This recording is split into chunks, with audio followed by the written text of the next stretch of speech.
All right, we are live on the Bull Sale Review. Thank you all for being here.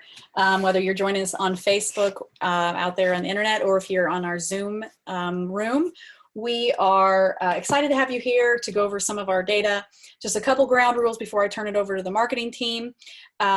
First off, if you have any comments or questions, you can put those, if you're on Facebook, you can put those in the comments while we're having the session.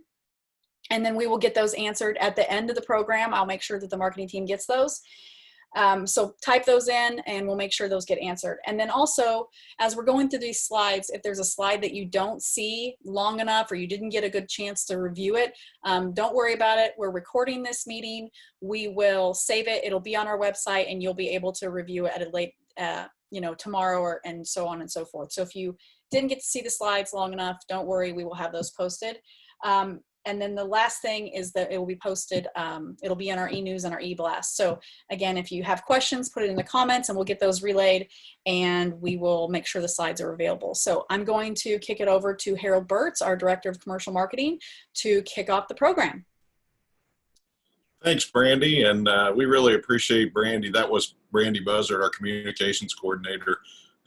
Brandy did a lot of work making this possible to put it on Facebook. That was her idea, and I think a great one, and we really appreciate her efforts in helping us promote this and also just helping us put this together.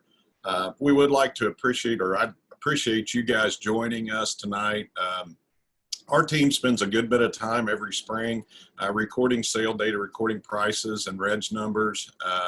We enter that all, and then Katie Martin puts a ton of effort in analyzing this data, so we really appreciate that as well. But it is a labor of all of us, but like I say, Katie tends to get the lion's share of the work, and we do appreciate how good this is going to look, and I think you'll really enjoy it. And we hope you find some information in it that you can use to make your bull sale better, or potentially there's some pieces in there that you can incorporate, or maybe some things that you're already doing that you'll see have added some value.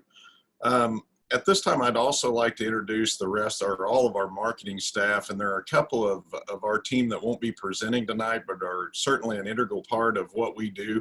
Chessie Mitchell's our tag program coordinator. She won't be presenting, but I know you guys are all familiar with Chessie, and she does great work, and we really appreciate her efforts. Jean Ann Mosier works some in registrations, but she is transitioning over and will be doing some work on the tag department, and we really have enjoyed. She took over for Chessie during her maternity leave and has been a great addition to the marketing team. Katie Martin, which I'm 2 for 2 on calling you Martin, not Oxner, but Katie, as I mentioned, does the lion's share of the work on this, makes these slides, puts this all together, and we truly appreciate her efforts. Nolan Woodruff, commercial marketing specialist, and Barrett Simon, commercial marketing specialist, will both be presenting here in just a few minutes. So great team to work with. They've done a nice job putting this data together, and I hope you'll enjoy it.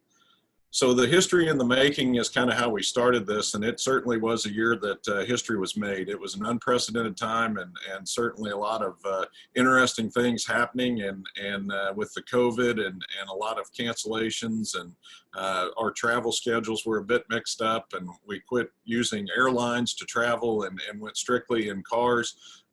But it changed things quite a bit, but we were still able to have bull sales. And I know you guys spent a lot of sleepless nights figuring out how the best way to do it in your operation was. And our job became very simple. We just had to get there. You guys actually had to figure out the dynamics of doing it. So as you can see, our bull sale averages over the past few years, Katie has actually analyzed this all the way back to the spring of 2017.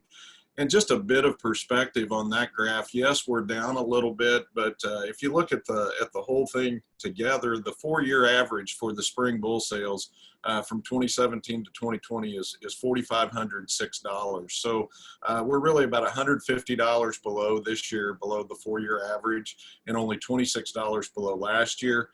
Considering all the market factors and the COVID factor, I'm pretty pleased that we stayed that strong. But you can see that we've had some ups and downs with kind of the highlight being the fall of 17, spring of 18 there. the next slide here is the volume of Red Angus bulls sold. So you can kind of, and one thing to consider as you view this is we only record the data from the sales that we physically attend. So, you know, you won't see every Red Angus bull sale in America is not covered in this data, but a good number of them are. As you can see, we've added staff since 2017 and 2018. So we had more bull sales that we attended in 19 and 20. This year we were down just a few numbers, but certainly, as you can see, that has to do some with just the number of sales we were able to get to this year.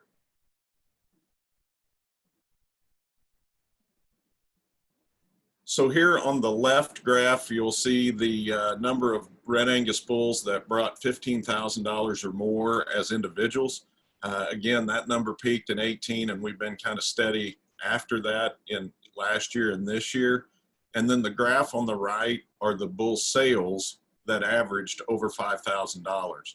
And you can see again that number's gone down. But again, with the decline in overall average, it's not all that surprising. It really, those numbers aren't that far apart. So not just a huge problem there, but certainly there are a lot of factors that play into that, but we've seen some definite trends there.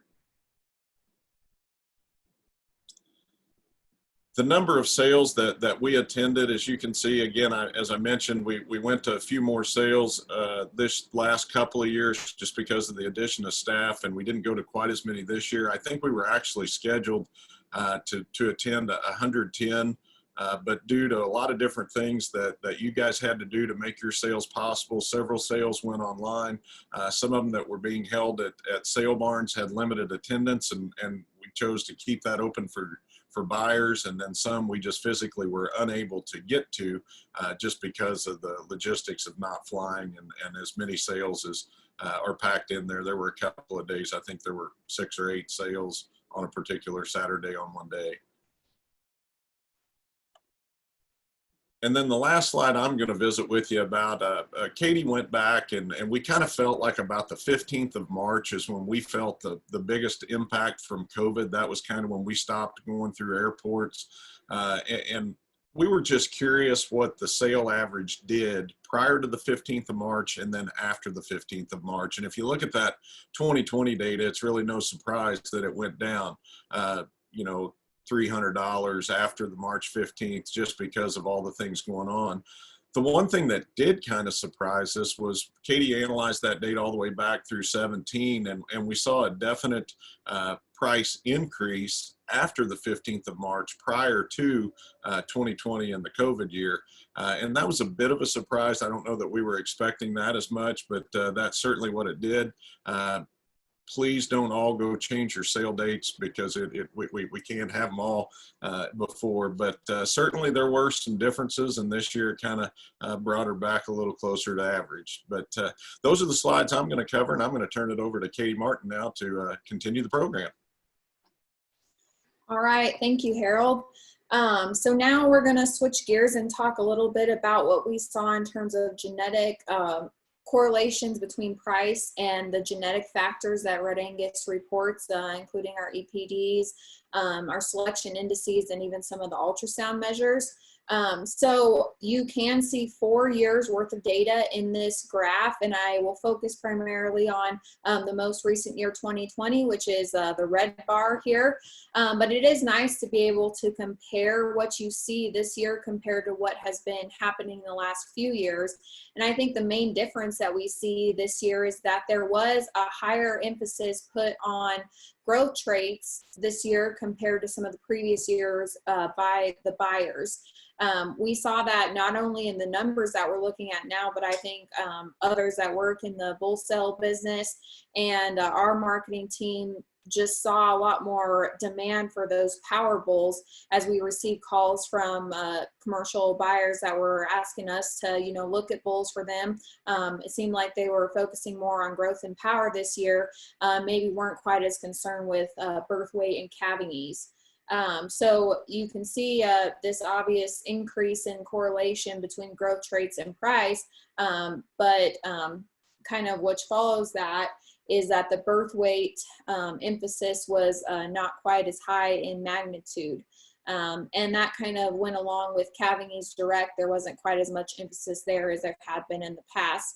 Part of that might be that Red Angus, I feel like as a breed, we do excel in those traits, calving ease and having low birth weight. So perhaps we're up to the point where we don't have to focus so much on that because we're sufficient in that area and can focus more on adding some power to those calves.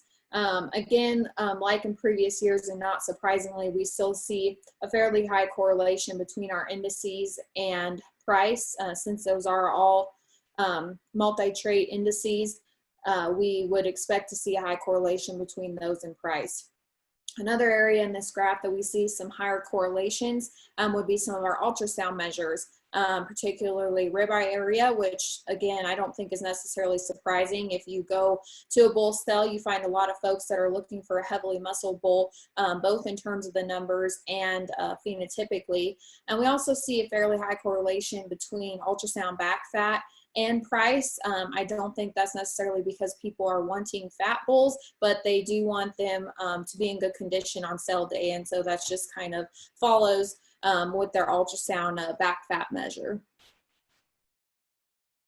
So we're going to continue looking at some genetic factors and how they correlate with price, but we're going to actually look at some data that was not analyzed in-house. We are very happy this last year to work with Kansas State University, and particularly one graduate student, Maggie Smith. They actually took the data that we've been collecting for the last 4 years or so and further analyzed it for her master's study, which was exciting. We were very happy that people were interested enough in our data that they wanted to analyze it, and we're happy to provide that information. So based on the last 5 sale seasons that we were able to share with them, there was just over 21,000 bulls that were included in that data set. It included the spring and fall seasons from 2017 and 2018, as well as the spring 2019 bull sale season. So Maggie analyzed the data slightly differently rather than doing a correlation between price and all of the bulls. She actually divided it into 8 groups based on the price range. And so you can see there at the bottom what the price ranges were. It was bulls $1,000 to $2,000, $2,000 to $4,000, $4,000 to $6,000, $6,000 to $8,000, $8,000 to $10,000, $10,000 to $12,000, $12,000 to $14,000, and those bulls that brought greater than $14,000 were all in a category together. She used the raw data, which was the sale averages and selection indices and EPDs. So I know this slide is really busy, but I kind of made it that way just because I want us to focus more on trends than necessarily the numbers, because it's easy to get bogged down in those for sure. But if we looked at the graph that she created for the herd builder index, we see a pretty strong trend here going up in those price categories. Obviously, the bulls that had a higher herd builder index also were the highest price bulls, and the same went for the Gridmaster index, maybe even stronger trend and increase with a little bit greater magnitude as you go through.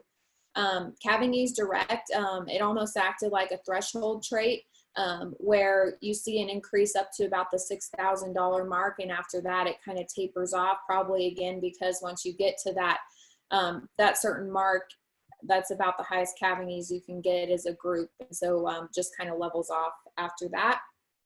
Birth weight has a fairly strong downward trend line, since we're looking at decreasing that particular EPD. These 2 weight traits, weaning weight and yearling weight, we see again a strong trend that increases over the price categories. Getting into some of these maternal traits, milk, unsurprisingly, has a pretty flat line across those price ranges. Obviously, milk is a trait that is different for every operation in terms of what their ideal would be labeled as. Depending on what environment that you're in, you may want a higher milk number if you have sufficient forage resources, or a lower milk number if you need to limit the milk that they produce because you have limited forage resources. Heifer pregnancy, we see a pretty strong upward trend throughout those price categories. So that is a trait that's obviously important to buyers. Calving is maternal, not necessarily a super strong trend, but it does go slightly up as you go through the price categories. Maintenance energy, it is one that you don't necessarily see a strong trend line for, and I don't exactly know how to explain that, but that's what the data says, and you can kind of come up with your own conclusions as to why that might be. Stayability, we do see a fairly strong trend line as we increase in those price categories. Marbling, we also see a strong upward trend. Yield grade, not necessarily as strong of a trend as we saw in some of the other traits. Carcass weight, like the other growth traits that we saw earlier, has an upward trend. Ribeye area also has a strong upward trend, like we kind of saw with the correlations I did year over year. That's an important trait to buyers. And then back fat we also see increase slightly, and similarly to what I described earlier, I think that has more to do with body condition and just the flushing ability of those bulls and how they're presented on sale day. So looking at another different way to analyze the data, this was conducted just on bulls that we labeled as high selling bulls. So $15,000 or more was just how we indicated that. But you'll see a lot of similarities in terms of the traits of utmost importance to the buyers that were purchasing those high selling bulls. Herd Builder and Gridmaster were high percentage in the 30th percentile and 17th percentile for 2020.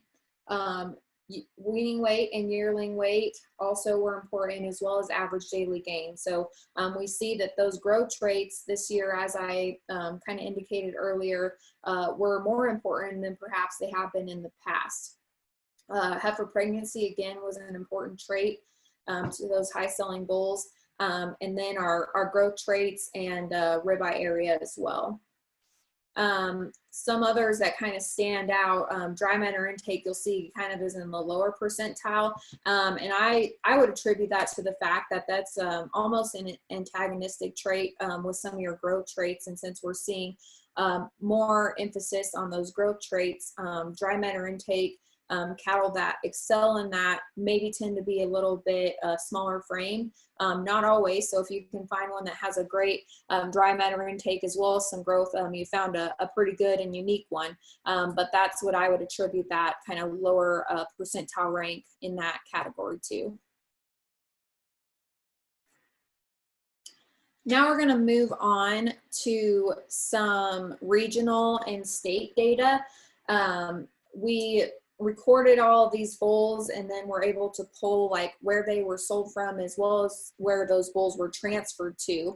I realize there's a lot of numbers on this screen, and probably each person watching this presentation is interested in a different state and region because I'm sure you guys are spread out all over the country. So like Brandy mentioned earlier, this presentation will be available on the website under the communications tab and educational resources. So if you don't get enough time to look at any one of these slides, please feel free to go back and review and study kind of what's going on in your state and region a little bit further. But just to point out some of the highlights in terms of the number of bulls sold, we see that Montana had the most bulls sold out of any state in the spring bull sale season. Nebraska was second, South Dakota was third, Kansas was fourth, and North Dakota was fifth. So you see them all just kind of grouped up there kind of in the center part of the country.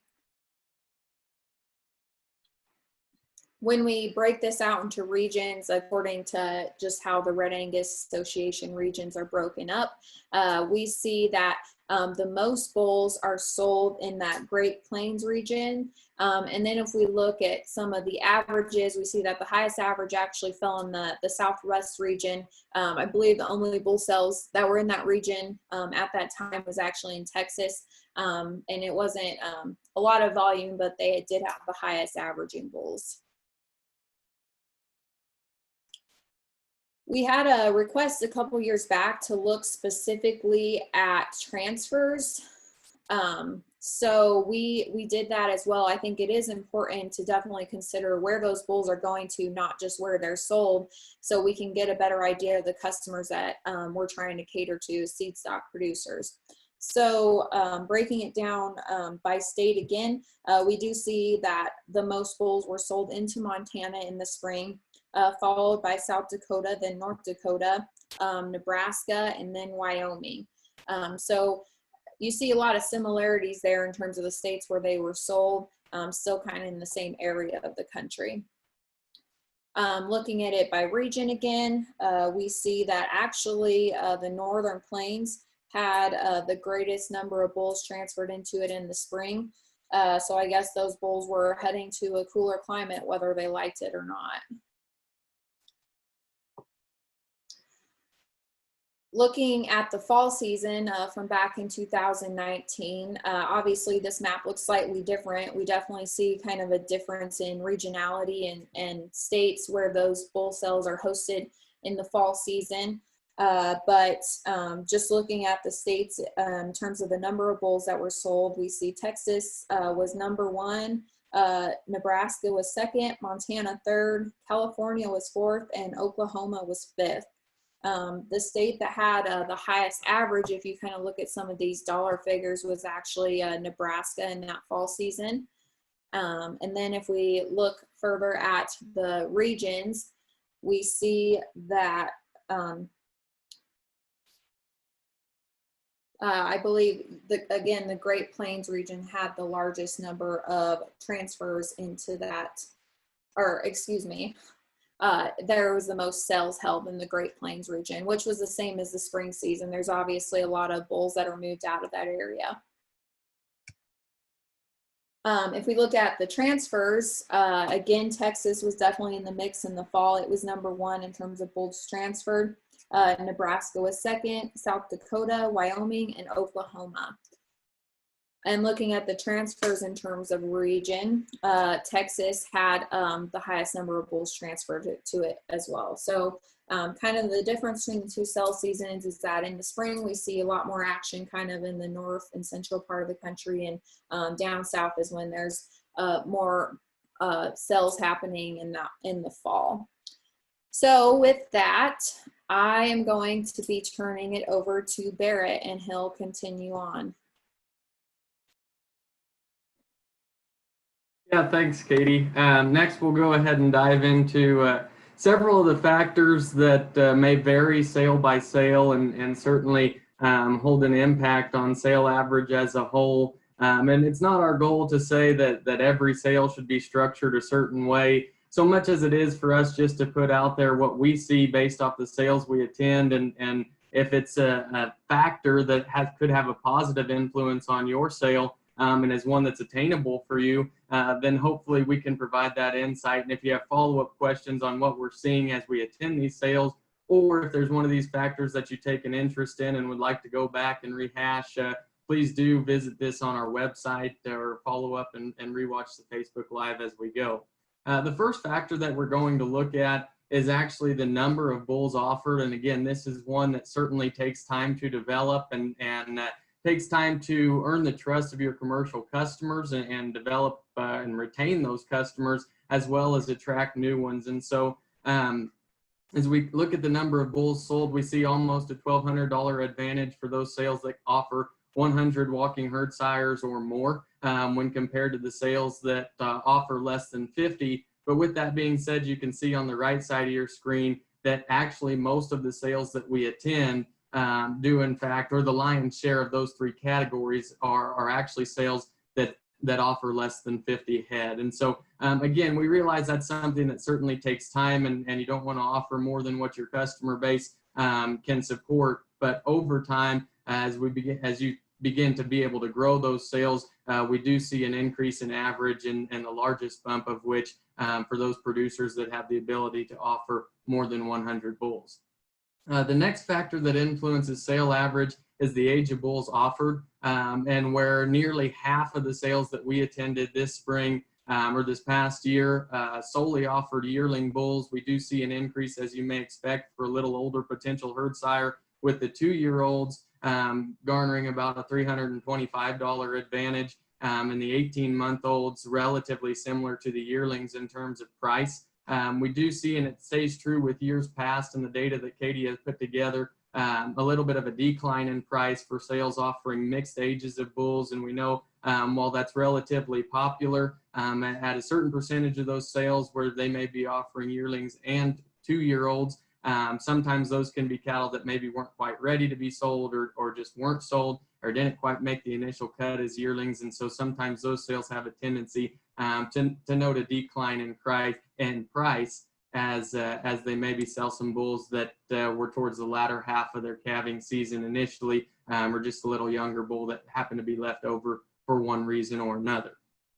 We also looked into just perception and reputation, and how the seed stock producer was able to reach out and how they were viewed from a potential customer standpoint. And the first factor we looked at in that regard was catalog quality, where most of our producers do opt to produce and send out a full page catalog with color front to back. We did notice about a $600 advantage for that. As we think about the first impression, especially for potential new customers that are coming in, that's really the first physical item that they're going to see and get. Some of them may have an opportunity to look through videos online beforehand, but we don't want to undersell the importance of that initial impression when the catalog hits the mailbox and their ability to go through it. So that's definitely one thing we note as it hits our mailbox, or as we get there sale day and grab the catalog. We think a high quality advertisement and informative catalog there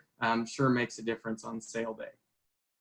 Similar to when we discussed just the overall numbers of bulls sold, we realize that this slide does take time to develop, obviously, as it's the number of years of having a sale. And as you would expect, the longer the sale's been held, the stouter the average became. And that's largely due to the ability to build those relationships with your customers, as well as for the seed stock producer to understand what their customers are after. And the longer that you hold those sales, the better understanding you can build, with over $1,000 advantage for producers that have been holding sales for more than 30 years when compared to those that have held sales for less than 10. However, as you would expect, given the popularity of the breed and the growth of the breed as a whole, there are several young sales, so to speak. About 41% of these sales have gone on for less than 10 years. And so rest assured, as you continue to build your customer base, serve your customer base, and put cattle in front of them year after year, that will go out and work, that average, or our data shows that that average will certainly continue to increase as you move on and move forward. As we look into some of the other things that may influence the sale factor, the setting of which is certainly one that plays a role. In the first aspect within that is seasonality. And you can see there on the chart that February, March, and April obviously hold the lion's shares of bull sales. And I think that's something that we've all come to terms with. That's certainly a popular time to have a production sale. And I think as you look at those 3 months as well, certainly respectable in terms of the averages that are represented within each of those 3 months. Throughout the fall, and then of course later into the spring, we do see the sharpest decline for some of the going to grass or the late turnout type sales that are offering bulls, as many of producers, if they're going to purchase a herd sire in the spring, have had open availability to those cattle leading into the month of May. And so once we hit May 1, really, we see those sale averages start to decline. And then, as I referenced the fall sales, certainly some spikes in averages there, but also not just the number of cattle represented and sold through the fall as you compare it to the spring. The weather, I'll just say, if it were up to the commercial marketing team, we would make sure that everybody has a nice day, both for our sake and yours for the sale. But as you're aware of, that's not something that any of us can control. We do see that about a $230 advantage for a nice day compared to tough weather. And again, out of our control, but we can attribute to that to people will spend more time in the pens. People will go deeper into the pens and look at other potential herd sires as they go through the offering, you're likely to sometimes have a greater turnout, although in that regard, sometimes the iffy weather, even the tough weather where producers maybe can't be doing some other things, whether it's field work or other ranch related work, then they're more likely to come to your sale and capitalize on that opportunity. But we do see a slight advantage, as you might expect, for sales that are blessed with nice weather. The sale location, we see a wide variety of things and a pretty even split as we look at the sales that are held on the ranch versus a sale barn or in other facilities such as a development yard. No surprise that the sales that are held on site or at the ranch there do have basically a $700 advantage versus the sale barn, which was actually the lowest of the three. I do think that was influenced, as Harold mentioned at the front of this program, by the fact that this year in particular, due to a lot of the guidelines and stipulations for the regional auction markets and what they had to adhere to, there was limited attendance at some of those sales, which certainly likely impacted the average. And again, it's one of those things that's not feasible for every operation to be able to have that. And so it does depend on your location, everything from the simple facility to where you can house people to potential for parking. And so we realize that that's not, while it may be the dream, it's not quite feasible for everybody, but we do note a pretty stout advantage for the sales that are able to be held on site. Bull presentation type, as we compare video sales to sales where they actually run through the ring. We're all aware that the video sales are certainly growing in popularity, and this year over half of the sales that we attended were actually video only, with a slight advantage in price. If you talk to, our team talks to folks that are both in the Red Angus breed and outside of the Red Angus breed, are very involved in the production sales. And I think it's probably a common sentiment that if somebody has the facilities and the ability to run a bull through from an atmosphere standpoint, lots of us enjoy that and believe that it helps, especially if somebody's looking and kind of doing some bulk bidding or buying. They may be more likely to go ahead and bid on a bull if they're in the ring. But on the flip side, of course, by hosting a video sale, you certainly avoid the chance of one that's going to come in and blow up in the ring. I know many producers, if you've had the sale where you run them through the ring, there's probably a standout bull or a pretty good herd sire prospect in there that you think is certainly worth more than what they brought because they came in and they had a blow up in the ring, and that kind of sometimes can be a risk to the potential buyer, and so they kind of sit on their hands. And so I think there's pros and cons for both of those, and relatively even as you compare them from a price standpoint. Online bidding availability is the next slide, and as you would imagine, certainly paid for itself no matter which platform producers went to this year. With the pandemic, the less travel by commercial customers, and just the overall lower sale attendance, the ability to bid online was huge. We're seeing more and more of that across sales as a whole, and as you can see there, 93% of Red Angus sales this year did offer online bidding, and to the tune of almost $900 advantage. Like I said, whether it was just one additional buyer that wanted to get on, or somebody that every other year prior had been at the sale and wouldn't miss it, something like this strikes and they decide it's better off just to stay home, that can represent a substantial amount of dollars. I know seemingly weekly, sometimes daily, our team talked about what we were seeing or which sales we were at, and it was really, really common in that conversation that especially at the beginning, kind of later March, early April, that we really noted an increase in just bidding activity online, and certainly an increase in the number of buyers or bulls purchased online. And so, like I say, you see an $870 advantage for that in this particular sales. With that, I'm going to go ahead and turn it back over to Nolan as he explores a few more of these factors. But again, if you do have any questions regarding what we've covered so far, please be sure to reach out to one of us or visit this presentation again on our website. Well, thanks, Barrett. And yeah, like Barrett just said, if you have any questions, feel free to use the comment box, and we'll answer those here in a couple minutes at the end of the presentation. And if there's any slides you'd like to see, definitely you can revisit the presentation when we post it on the website later. So in some of the supplemental data that we collected, this is just data besides the EPDs that can be pulled from the association. And the first one that we looked at is ultrasound data. We saw in 2018 and 19 sales season that there was about a $300 advantage for having ultrasound data available. And then this year, as you can see, we saw a $522 premium per head for sales that offered ultrasound data. And, this is offering more accuracy on the EPDs, as well as just some insight into the actual data that those producers and those bulls are producing, and just a little bit more information for the buyers to look at. The second additional piece of supplemental data that we looked at was feed intake data. And we don't see a lot of producers that are actually doing feed intake data, whether that be on a grow safe system or something like that. But we do see a small premium when the intake data is offered and feed intake data is taken, just again in terms of increasing the accuracy of some of those numbers, and just a better look into what those bulls are actually doing and how they're performing on feed. The third one that we looked at is genomic testing, and we see just a tick above half of the sales that we attended were sales that had genomically tested bulls, and these are all the bulls being genomically tested. So if there were just a few, those sales were not counted in this.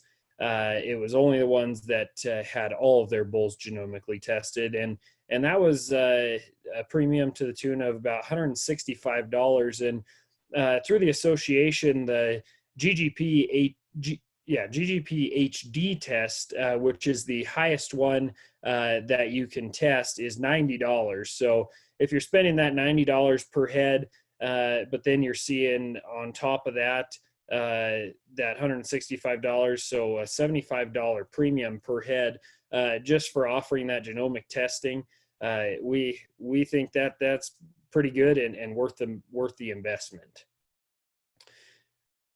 A few more things that we did this year. In years past, we had done just hospitality as a whole, but we decided to do a customer service score.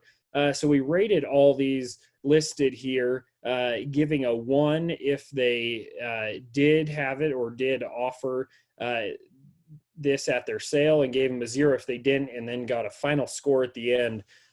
So we'll go through each of these individually, including hospitality, insurance offered, top dollar Angus partner, first breeding season guarantee, day of pickup discount, volume discount, health guarantee, a bag of FCCP tags for each bull purchased, free delivery, and then other customer service. And the other customer service, we just decided we should put another section in for anything additional that people are doing. We had one sale that gave away a saddle, and a few other sales that offered pap tested bulls, and a couple other things for customer service, like free winter feeding until April 1st and things like that. So that's what falls under the other customer service category. But to kick off the customer service scores all together, with the things put all together, we see about 12% of producers have the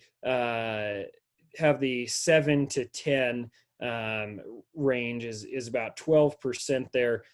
So not a whole lot of sales that are offering every single one of those. But then, as you can see, there's quite a few that are offering 3 or 4 of those, and things like that. And so we see that there's a pretty good premium for those that are able to offer all those customer service options together, and that's partially just because they're putting all those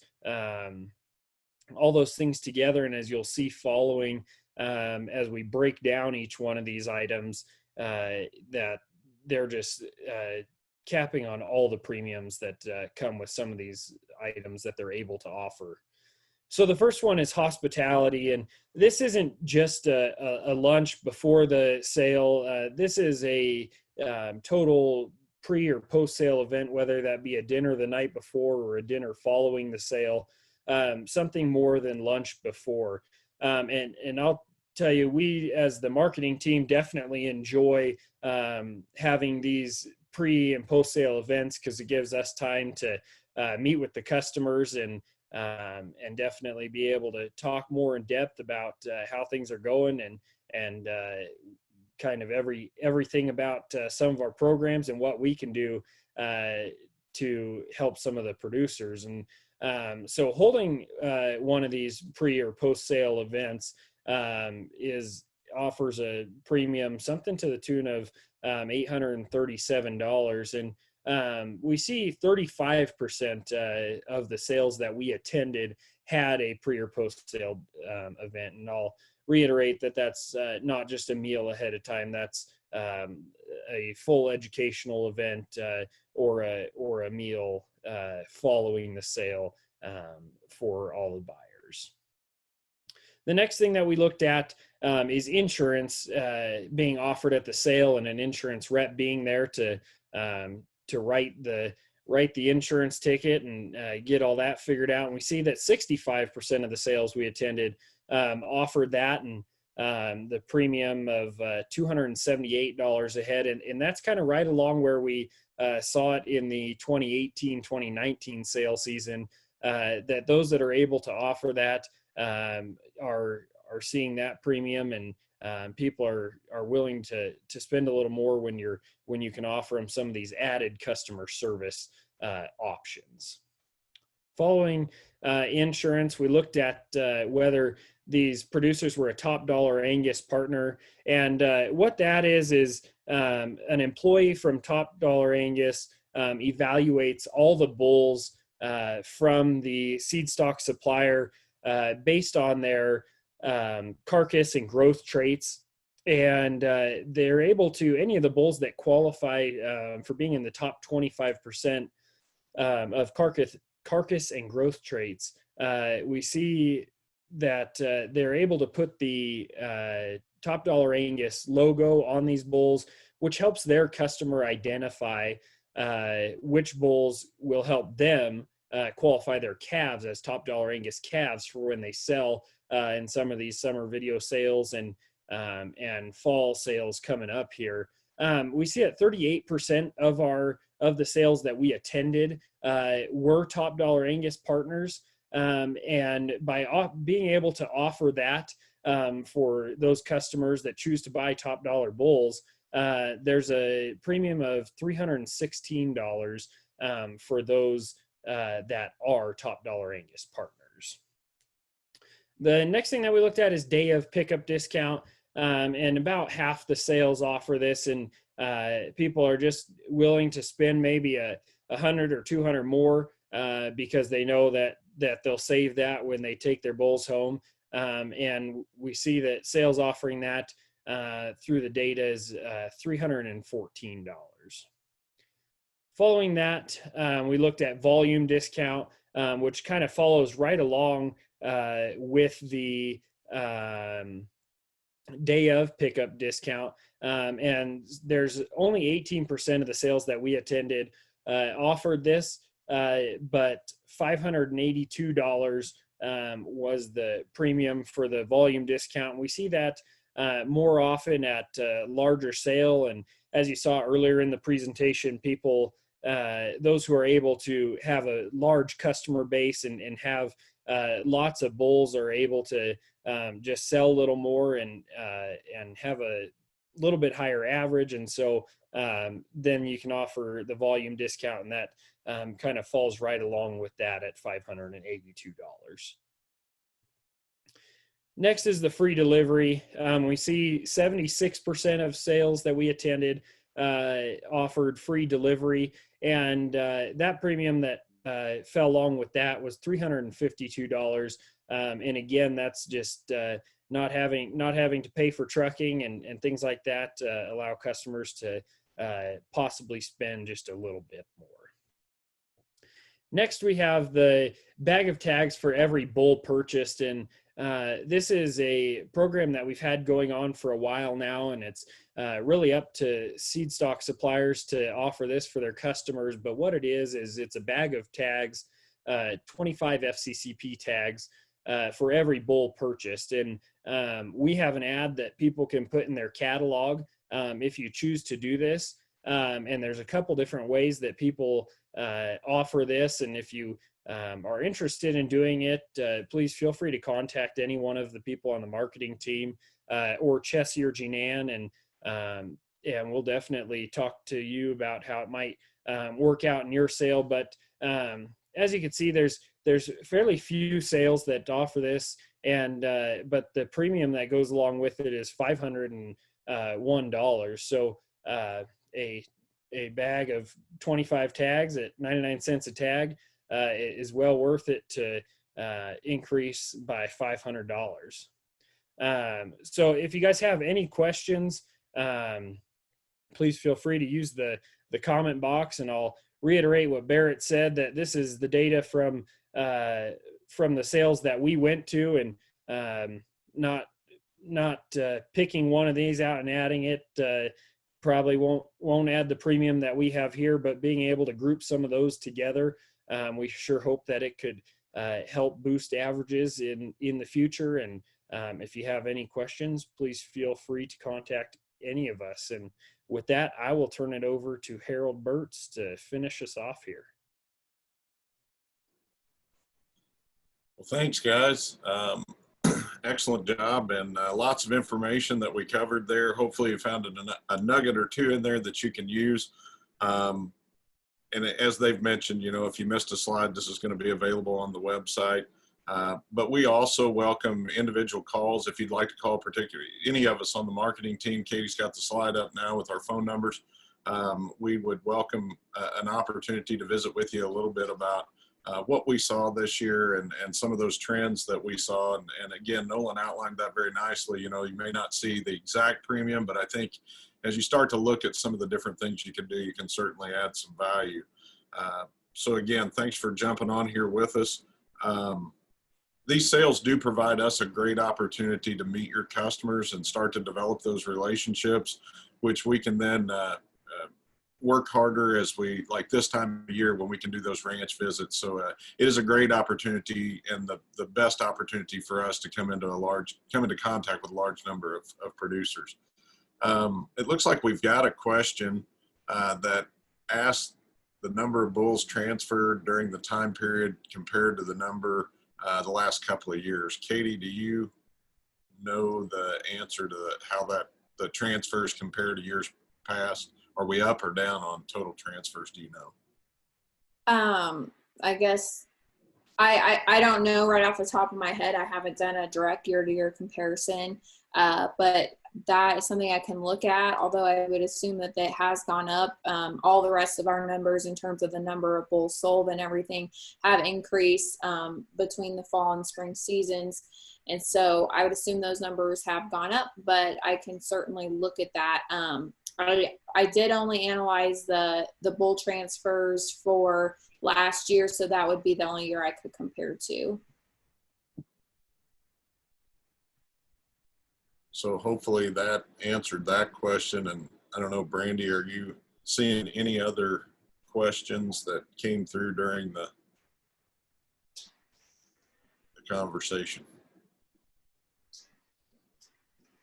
So I don't think there are any other questions. Again, I'd encourage you to take a look at that and take a look at some of those slides again, because there is some tremendous information. And once again, thanks to Katie for putting this all together and making those great slides to make that information in graph form that we can all understand. And again, appreciate the efforts of this marketing team as they get out and visit with your customers, but also as they record this data. But most important, we do appreciate you folks and your efforts. And again, we talked about a lot of trying and challenging situations. Last year it was the bomb cyclone. This year it's COVID-19. There's always something, but we do appreciate your folks' effort in providing wonderful hospitality, great bulls, and allowing us to come to your sale and meet your customers. So with that, again, thanks so much for getting on. Thanks to the marketing team, and we will let you get back to the rest of your evening.